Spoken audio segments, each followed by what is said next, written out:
Olá, seja bem-vindo, seja bem-vinda à nossa 8ª aula de português do pré-vestibular. Fico muito feliz de você ter conseguido chegar até aqui. A gente está numa verdadeira maratona, não é mesmo?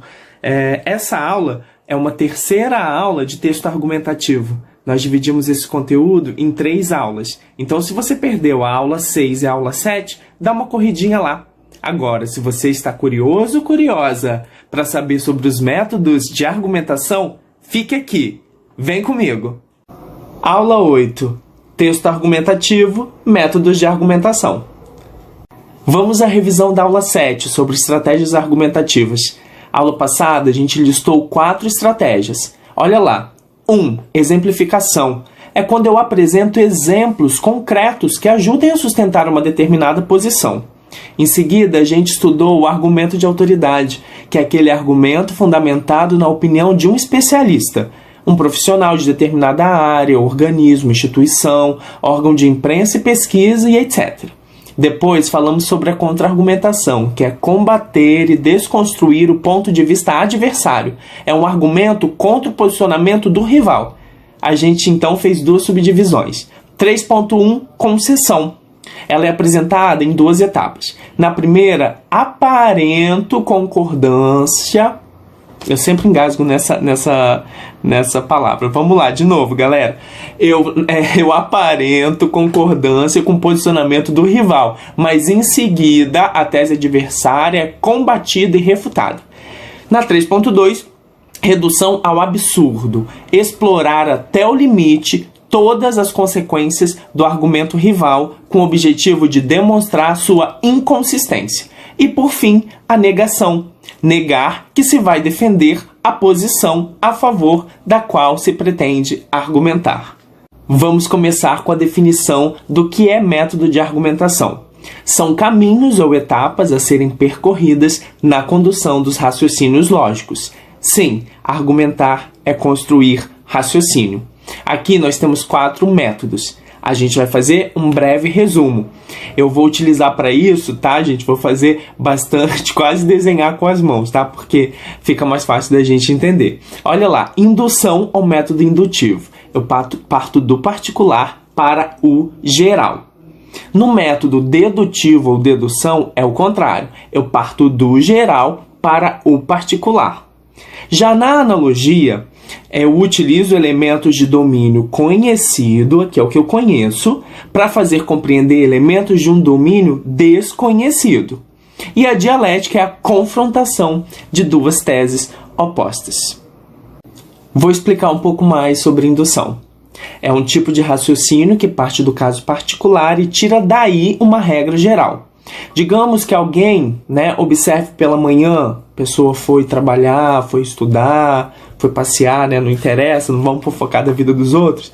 Mas digamos que essa pessoa observa que a rua está molhada e conclui que choveu durante a noite. Ela procede por indução, porque ela chega à conclusão, sempre que chove, as ruas ficam molhadas. Então, de um caso particular, ela chega a uma regra geral. Sempre que chove, as ruas ficam molhadas.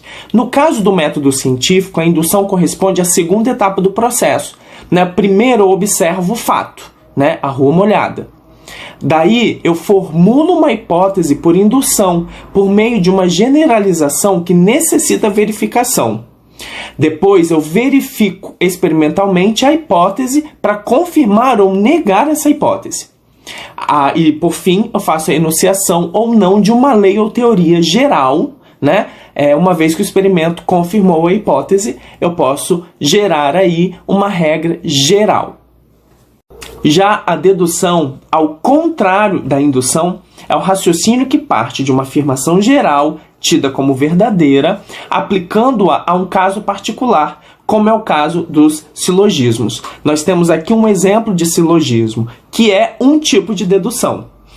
Todos os homens são mortais. Tenho aqui uma premissa maior, uma premissa geral. Sócrates é homem. Tem uma premissa menor, particular. Então eu parto da ideia de que todos os homens, ou seja, de uma ideia geral, e faço uma afirmação sobre um ser humano especificamente, que é o Sócrates. E aí eu chego a uma conclusão particular. Sócrates é mortal. Então, a partir da ideia de que todos os homens são mortais, eu chego à conclusão de que um especificamente é mortal, que é o Sócrates. Não dá pra gente escapar dessa premissa geral e verdadeira. Então, o tipo clássico do silogismo, que é esse exemplo acima, se apoia em 3 frases. A premissa maior, de caráter universal, seguida da premissa menor, de caráter particular, e da conclusão. Mas a dedução, ela nem sempre vem com essa estrutura. Sempre que eu parto de uma ideia geral e chego a uma conclusão particular, eu tenho aí uma dedução. A analogia, por sua vez, faz com que, pela utilização de elementos de um domínio conhecido, possamos chegar a compreender elementos de um domínio desconhecido, servindo assim para ilustrar ou provar alguma coisa. Olha o exemplo. O isolamento social é como criar uma bolha. Nessa frase, bolha é o elemento conhecido e o isolamento social é o elemento desconhecido.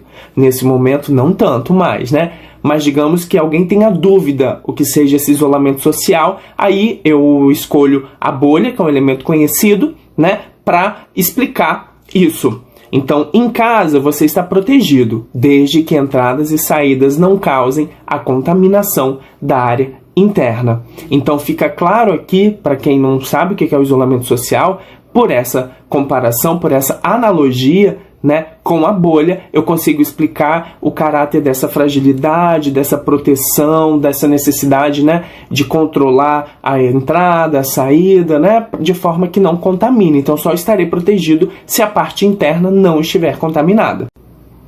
O método dialético é um método do movimento, do embate, de colocar em choque 2 pensamentos opostos. Vamos à definição.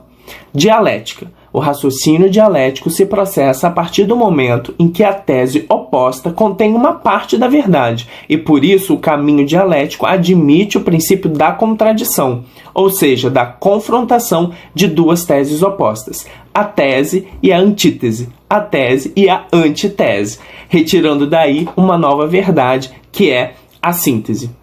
Então, eu tenho 2 ideias contrárias, né, e eu não as descarto, mas eu chego a uma síntese, a uma terceira ideia, né, que advém aí como resultado desse embate. Assim, as etapas de um raciocínio dialético são, né, a primeira etapa, a formulação da própria tese apoiada em argumentos. Então, eu tenho um ponto de vista, a tese, fundamentada em argumentos. Depois, a segunda etapa, eu formulo a tese contrária e os argumentos que a justificam. E, por fim, a formulação da síntese, com a conciliação entre os pontos válidos da tese adversa. Vamos ao resumo final. Vamos ver se ficou tudo aí na cabeça, hein? Então, métodos de argumentação são caminhos ou etapas a serem percorridas na condução dos raciocínios lógicos. A gente viu a indução, ou método indutivo, que vai do particular ao geral. Depois, a dedução, ou método dedutivo, que o contrário, vai do geral para o particular. A analogia utiliza elementos de domínio conhecido para fazer compreender elementos de domínio desconhecido. E a dialética é a confrontação de 2 teses opostas. Agora que vocês já são quase especialistas em métodos de argumentação, é hora de praticar.